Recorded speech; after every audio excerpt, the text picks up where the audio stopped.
Me chamo Amanda Bernardi, sou estudante de Medicina Veterinária pela Universidade Federal do Paraná e vou fazer uma breve apresentação sobre o trabalho Morfologia e Morfometria Traqueal do pinguim de Magalhães, abordagem anatômica da intubação endotraqueal. Bom, o pinguim de Magalhães vive em águas temperadas e no inverno eles migram para a costa brasileira em busca de águas mais quentes e maior disponibilidade de alimentos. Durante essa migração, os pinguins permanecem em alto mar e normalmente não chegam às praias. Entretanto, alguns animais podem encalhar, e o quadro clínico observado com maior frequência nos pinguins resgatados no Brasil envolve uma combinação de acentuada desidratação, hipoglicemia, subnutrição e hipotermia, sendo que esse quadro é conhecido como síndrome do pinguim encalhado. Essa condição clínica demanda procedimentos frequentemente utilizados na clínica veterinária. Porém, como eles possuem a traqueia bipartida imediatamente caudal à laringe, muitos veterinários encontram dificuldade para realizar procedimentos como a sondagem e intubação endotraqueal. Após a dissecação dos animais, realizou-se a contagem dos anéis traqueais e após isso a traqueia foi dividida em 5 segmentos de igual tamanho para observar se há diferença na densidade de anéis traqueais entre os segmentos. E também mediu-se os lúmens de cada segmento. A traqueia do pinguim de Magalhães apresentou-se como um segmento tubular estendendo-se ao longo do pescoço desde a laringe até a siringe. O comprimento da traqueia foi de aproximadamente 20 centímetros. Além disso, cada traqueia apresentou em média 121 anéis traqueais. Apesar de não haver diferença significativa entre o número de anéis traqueais por segmento, o segmento 4 apresentou mais anéis por centímetro, seguido do segmento 3, 1, 5 e por fim o segmento 2. Nas 5 divisões, avaliou-se o diâmetro dos lúmens, sendo que apenas o segmento 1 é antes da bifurcação, e não houve diferença significativa entre os antímeros. Diferentemente dos mamíferos, que possuem anéis traqueais incompletos, as aves possuem esses anéis completos e intercalados entre si, e assim é possível um alto nível de flexibilidade e permite variações no comprimento. Do pinguim-rei, é descrito que cerca de 80% da traqueia é dividida medialmente por um septo constituído por tecido elástico macio. Entretanto, há questionamentos se em todas as espécies de pinguins o septo origina-se na mesma distância em relação à glote. Já se sabe que o comprimento do septo pode ser variável. Por exemplo, no pinguim africano, o septo estende-se alguns centímetros após a laringe, enquanto no pinguim de crista, o septo possui apenas 5 milímetros de comprimento. E foi verificado que no pinguim de Magalhães, o septo inicia-se, em média, a 2 centímetros caudal à glote e o mesmo se estende por todo o comprimento da traqueia até a bifurcação dos brônquios primários. Esse septo também foi observado em leões marinhos e, como ele divide a traqueia em 2 lúmens, torna-se muito fácil a intubação errônea de um brônquio primário. Por conta das particularidades traqueais observadas no pinguim de Magalhães e comuns às outras espécies, é necessário algumas considerações especiais em procedimentos como intubação endotraqueal e sondagem, tendo em vista a existência de um septo bipartindo a traqueia, pois a intubação unilateral não deve ser realizada, podendo acarretar lesões de laringe, distensão do pulmão intubado e atelectasia do pulmão contralateral.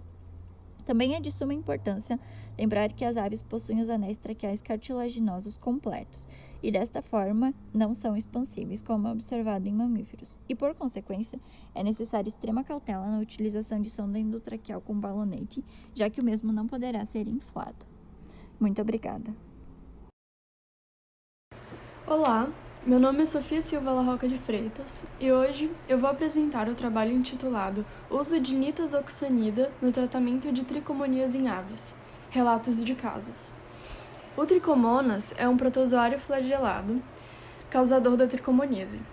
Este parasito afeta principalmente o trato digestivo superior e respiratório de aves, com ocorrência comum em ordens como columbiformes, falconiformes e pstaciformes. O objetivo do presente trabalho é relatar 3 casos resolução da tricomoníase em aves tratadas com nitazoxanida. Foram atendidos no setor de animais silvestres do Hospital Veterinário da Universidade de Brasília 2 espécimes de carcará e 1 de tucano, jovens e de sexo indeterminado. Ao exame físico, os 2 carcarás se apresentavam em estação e resistiram à manipulação, enquanto o tucano se mostrou pouco responsivo e apático. Os animais apresentavam placas caseosas, esbranquiçadas, em cavidade oral, as quais foram coletadas através de suave estéreo e enviadas para exame parasitológico, com a confirmação da presença do Trichomonas. Na abordagem inicial de todos os pacientes, foi realizado fluidoterapia com Ringer lactato, respeitando a dose de 3% do peso vivo subcutâneo uma vez ao dia, durante 3 dias.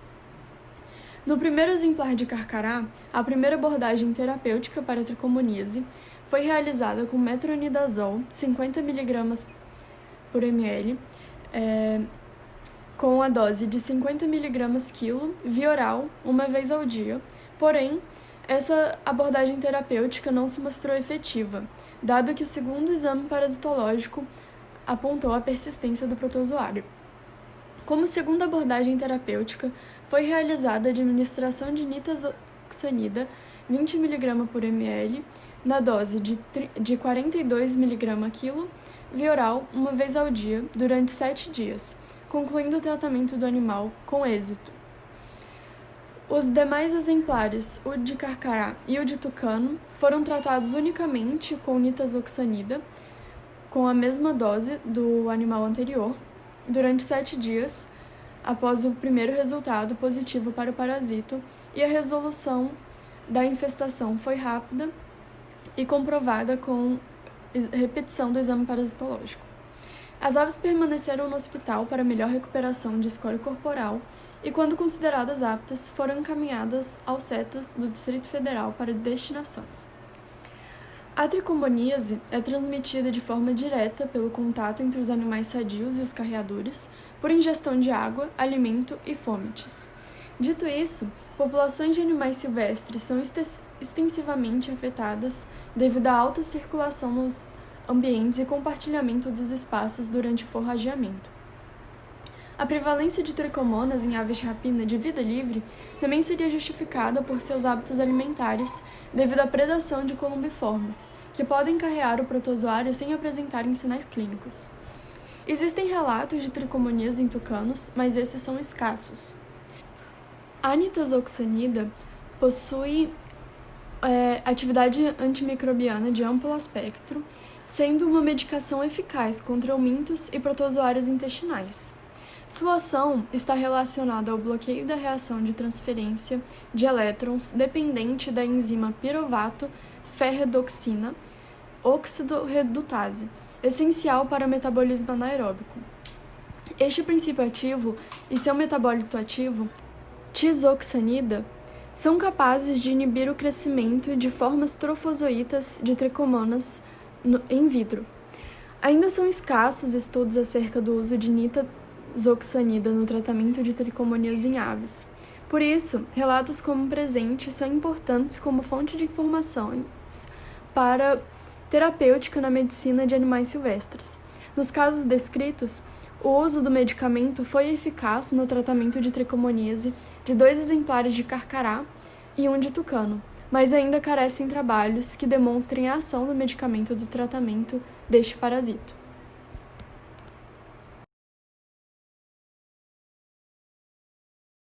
Olá a todos, meu nome é Carolina Fontana, eu sou aluna do Programa de Pós-Graduação em Ciência Animal da Universidade Federal do Paraná, setor Palotina. Irei apresentar o trabalho intitulado Linfoma espontâneo em camundongo, músculos, um relato de caso. Os linfomas são, então, neoplasias de origem hematopoiéticas, originadas a partir da proliferação dos linfócitos. A formação dessas neoplasias se dá principalmente em baço, linfonodo e fígado. Entretanto, elas podem se desenvolver em qualquer órgão devido às altas concentrações de linfócitos circulantes. Na medicina veterinária, os linfomas são classificados quanto à sua distribuição anatômica, morfologia celular e organização histológica. Os tumores hematopoiéticos estão entre as grandes causas de mortalidade e morbidade em animais de laboratório, sendo observados em camundongos de todas as linhagens, mas principalmente nas consanguíneas. Dentre os linfomas espontâneos relatados em camundongos, destaca-se o linfoma de células B foliculares, envolvendo principalmente baço, placas de Peyer e linfonodos mesentéricos. Com isso, relata-se os aspectos clínicos, macroscópicos e microscópicos de um caso de linfoma espontâneo em camundongo, músculos, diagnosticado no Laboratório de Patologia Veterinária da UFPR Setor Palotina. Foi atendido, então, no Hospital Veterinário da UFPR Setor Palotina, um camundongo fêmea de 1 ano de idade, apresentando dispneia e aumento de volume abdominal. Foi realizada a avaliação física e, após uma avaliação ultrassonográfica abdominal, evidenciando o depósito de gordura abundante e uma enterite. Após a liberação do paciente, o mesmo evoluiu para óbito e foi encaminhado para o laboratório de patologia para a realização de necrópsia. Macroscopicamente, o paciente apresentava mucosas oculares acentuadamente pálidas, esplenomegalia, o fígado estava difuso e acentuadamente amarelado e o pulmão apresentava-se inflado, moderadamente hiperêmico e o animal apresentava também uma linfadenomegalia de linfonodo mesentérico. Na avaliação histopatológica dos tecidos hepático, esplênico, pulmonar, renal, ovariano, cardíaco e de linfonodo mesentérico, foi possível observar áreas de proliferação neoplásica com células redondas, altamente celular, mal demarcado, não encapsulado e não infiltrativo, como demonstrado na imagem 1, a proliferação neoplásica em tecido hepático. As células eram arranjadas em mantos, com células bem agrupadas e sobre um estroma fibrovascular escasso. As mesmas eram arredondadas e poligonais, com limite celular distinto, o citoplasma era escasso, basofílico e homogêneo, e o núcleo apresentava-se redondo, paracentral, com cromatina frouxa, apresentando de 1 a 2 nucleolos evidentes, e, por vezes, o núcleo apresentava-se irregular, com aspecto multilobular e cromatina condensada, formando as flower cells. Foi observada também a anisocitose e a anisocariose acentuada e 8 mitoses por campo de grande aumento. Notou-se uma moderada quantidade de células neoplásicas em vasos sanguíneos, formando êmbolos neoplásicos. Os achados histopatológicos associados às alterações clínicas foram compatíveis com o diagnóstico de linfoma, sugerindo-se um linfoma de grandes células B do mediastino ou um linfoma anaplásico em decorrência da presença dessas flower cells. A ausência de uma massa em mediastino sugeriu então o diagnóstico de linfoma anaplásico. Destaca-se, então, a importância da inclusão de linfoma como um diagnóstico diferencial do aumento de volume abdominal em camundongos, tendo em vista que a investigação minuciosa possibilita um tratamento adequado. É também de grande importância ressaltar que a avaliação histopatológica e imunohistoquímica são essenciais para o diagnóstico definitivo de linfomas. Olá a todos, meu nome é Carolina Fontana, eu sou aluna de pós-graduação do Programa de Pós-Graduação em Ciência Animal da Universidade Federal do Paraná, Setor Palotina. O meu trabalho é intitulado Pneumonia Fúngica por Aspergillus em Coruja Suindara, Tito Furcato, um relato de caso. A aspergilose, então, é a principal enfermidade fúngica da clínica de aves, sendo a manifestação respiratória mais frequente. Os fungos do gênero Aspergillus são encontrados normalmente na matéria orgânica em decomposição e os animais vão se infectar pela inalação dos conídeos fúngicos presentes nesse ambiente. Apesar de acometer uma grande quantidade de espécies, a aspergilose é mais frequente em aves, principalmente devido às suas particularidades anatômicas, como a ausência de diafragma, a ausência de epiglote, e ainda a presença dos sacos aéreos, que são compostos por uma fina camada de tecido conjuntivo com baixa vascularização e, consequente, baixo aporte de células inflamatórias. A estrutura dos sacos aéreos permite ainda a formação de um ambiente quente e úmido que vai favorecer a manutenção tanto da forma vegetativa quanto esporulada dos fungos do gênero Aspergillus. presente trabalho busca relatar a ocorrência de uma pneumonia fúngica por Aspergillus em coruja suindária, diagnosticada no Laboratório de Patologia Veterinária da Universidade Federal do Paraná, setor Palotina. Então, foi atendido no Hospital Veterinário da UFPR, setor Palotina, um macho adulto de coruja suindária. O paciente apresentava apatia e uma fratura exposta na região de rádio e ulna esquerdo. O animal recebeu terapia de suporte, mas após 3 dias ele passou a apresentar uma dispneia elevada, evoluindo para óbito e sendo então encaminhado para o Laboratório de Patologia Veterinária para a realização de necrópsia.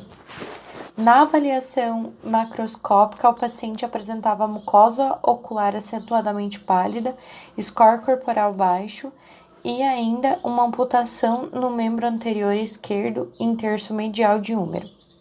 A ferida cirúrgica apresentava com uma coloração enegressiva. Na região cervical, foi possível observar a presença de crostas superficiais que, após o rebatimento da pele, evidenciaram uma ruptura de esôfago com acúmulo de conteúdo alimentar de odor fétido no subcutâneo. O fígado apresentava-se levemente pálido e uma acentuada distensão da vesícula biliar.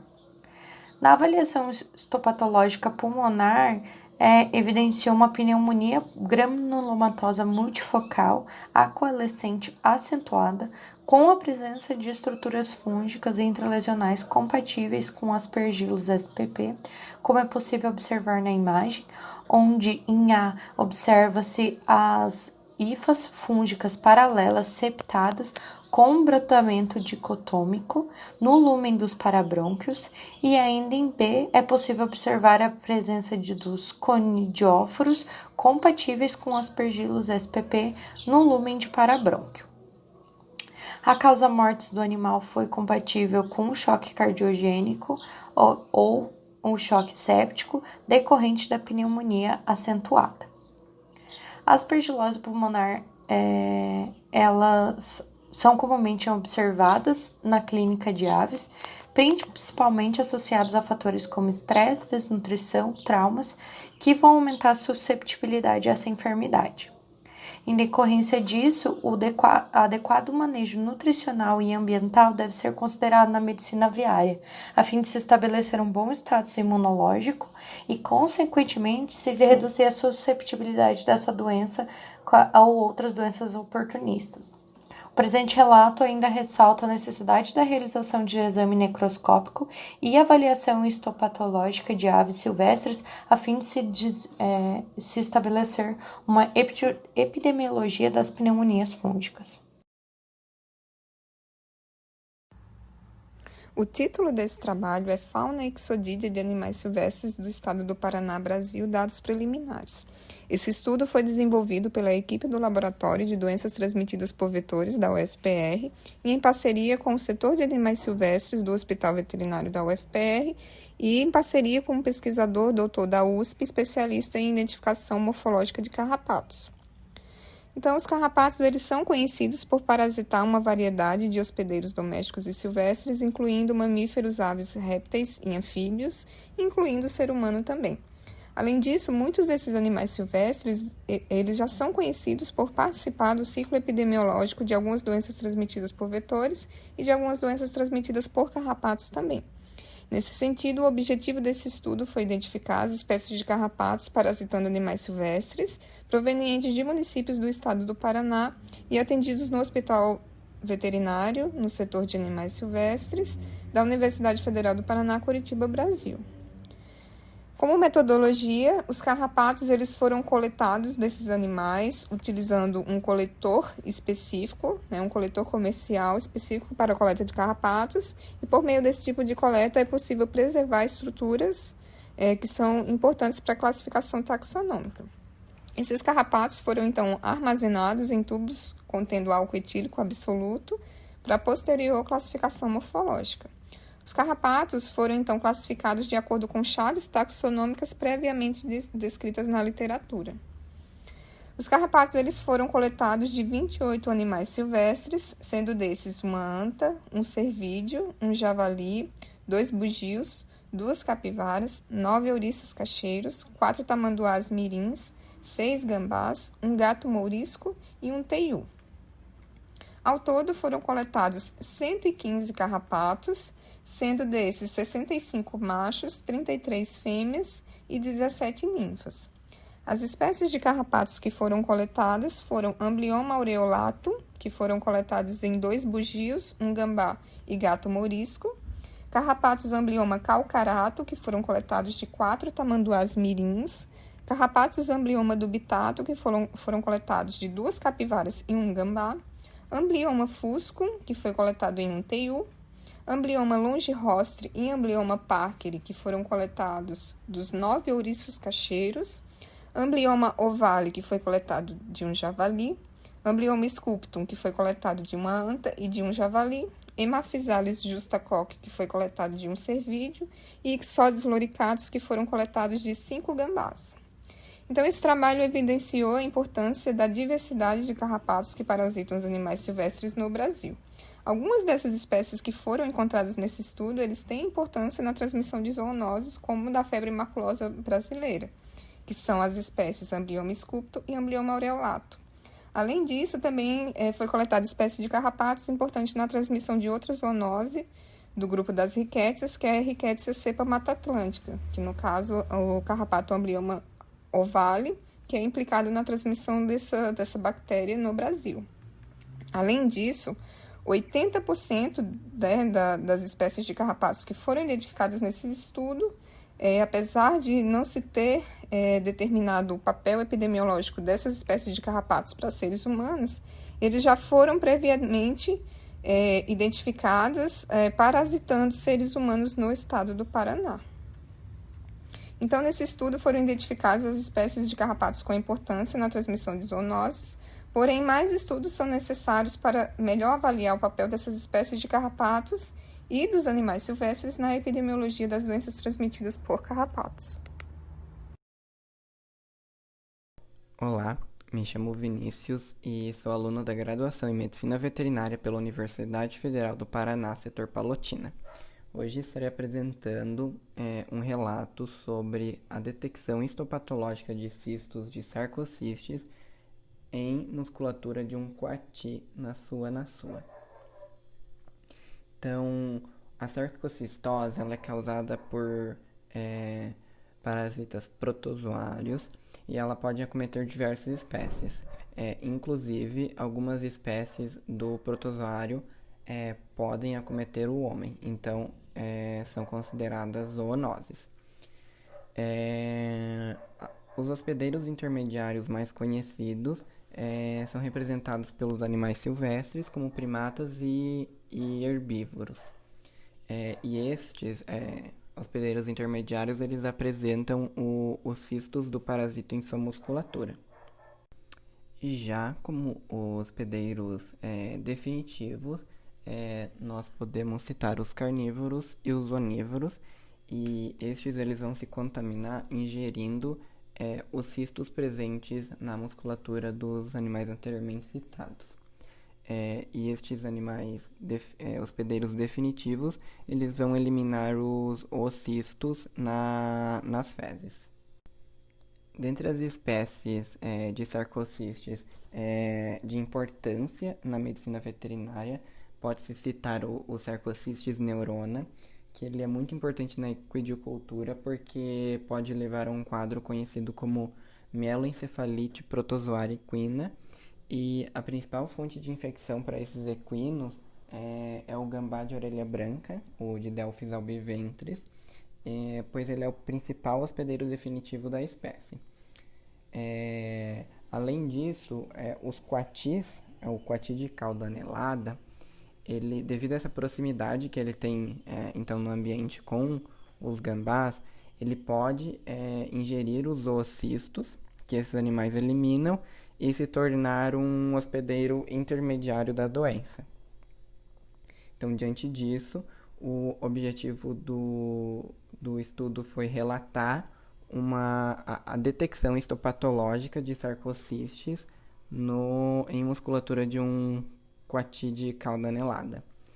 Então, o animal ele deu entrada no hospital veterinário da universidade e ele tinha um histórico de atropelamento e logo após ele entrou a óbito.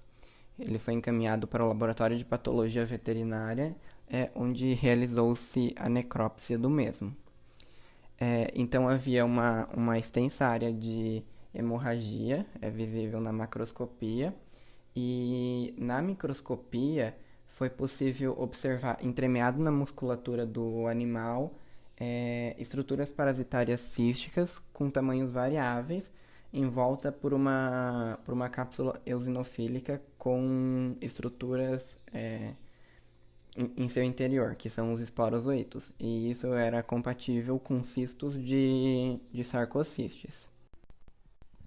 Isso indica que a doença ela está ocorrendo na região e por se tratar de uma doença de característica zoonótica, algumas espécies de sarcociste podem ser consideradas zoonose. Então, medidas de controle de educação em saúde e medidas sanitárias elas necessitam ser realizadas, visto que os seres humanos podem atuar tanto como hospedeiros intermediários quanto definitivos, ingerindo desde alimentos contaminados, alimentos e água contaminados com fezes, ou até mesmo o consumo de carne contaminada com os cistos dos parasitos. E diante disso, a gente conclui que a histopatologia ela é de suma importância na detecção do protozoário, e além disso, a detecção do protozoário ela pode indicar uma contaminação ambiental.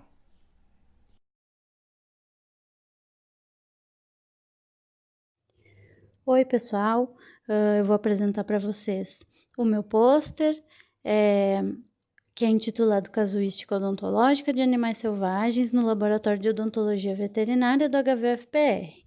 Eu vou falar sobre a casuística entre março de 2019 e fevereiro de 2020, que foi o período do meu primeiro ano de residência. Meu nome é Dejoara, eu sou residente nível 2 ou residente de segundo ano do LAOV. Tá, vou falar um pouquinho primeiro para vocês sobre o hospital e sobre o LAOV, e depois sobre os casos que a gente atendeu nesse período. Então, o hospital veterinário, ele tem uma parceria de atendimento com várias instituições, né?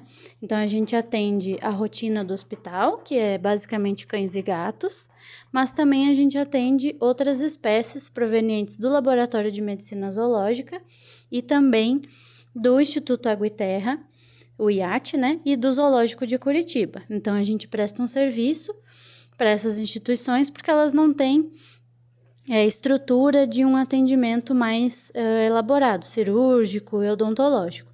Então, a gente faz essa parceria para disponibilizar uma estrutura hospitalar. Então, eu vou falar para vocês sobre os casos que a gente atendeu de animais provenientes dessas instituições, tá? Então, a gente atendeu 9 casos de animais selvagens, 5 deles vieram de resgate do Instituto Água e Terra e 4 vieram do Zoológico de Curitiba. Dentre as espécies, atendemos 4 primatas, um deles era um chimpanzé, que é um primata do Velho Mundo, foram 2 felídeos, 2 didelfídeos, que são os gambás, e um ursídeo, que foi um urso de óculos. Esses animais, todos os que vieram de resgate, eles apresentaram fraturas, tanto dentárias quanto ósseas, né? Tiveram casos de fratura de mandíbula e, enfim. E dentre os animais de cativeiro, um deles apresentava fratura óssea. E teve um caso de doença periodontal grave, que é essa foto mais de baixo, ali da tabela de fotos. É o caso do macaco prego, que ele veio do Zoológico de Curitiba, e ele teve doença periodontal grave e precisou de múltiplas extrações dentárias. Então, em todos os animais que a gente atendeu, foi feita a contenção química, né, para garantir a segurança do veterinário e do animal. E foi feita a avaliação minuciosa da cavidade oral e radiografia intraoral em todos os casos. E aí, de todos os animais, foi feita essa avaliação e foi feito o procedimento cabível para cada caso, que necessitava, né, o procedimento odontológico que era necessário para cada caso. Das fotos ali que vocês veem na terceira coluna, a mais de cima é a foto do nosso laboratório, mostrando como é que é a nossa estrutura, do nosso bloco cirúrgico, né? Que é o laboratório em si. Só para exemplificar para vocês qual é o nosso espaço, como é que a gente trabalha. E a foto abaixo dessa é uma fístula infraorbitária em onça parda, que foi atendida do zoológico ali no laboratório também. Não tinha como eu colocar todas as fotos, né, dos animais que a gente atendeu, dessa casuística, mas eu coloquei 2 fotos para exemplificar bem que eram casos que precisavam de procedimento odontológico com certa urgência. Então, assim, e para exemplificar também, como é importante a avaliação oral dos animais de cativeiro de vida livre. Por quê? Tem que levar em consideração que quando se nota uma alteração oral desses animais, eles geralmente já têm outras complicações sistêmicas, né? E o condicionamento dos animais de cativeiro é muito importante para evitar que eles cheguem nessa situação, que eles cheguem num momento mais precoce de uma doença oral para não acometer outros sistemas. Então, o condicionamento dos animais em zoológico é muito importante por essa razão, que evita a contenção química para avaliar casos mais precoces. Então, mas quando acontece a contenção química, a gente sempre faz uma avaliação mais minuciosa e detecta doenças mais complicadas. É isso então que eu tenho para falar para vocês sobre o pôster. Qualquer dúvida podem entrar em contato comigo. O espaço que a gente tem para falar é curto, né? Mas espero que tenha contemplado. Obrigada.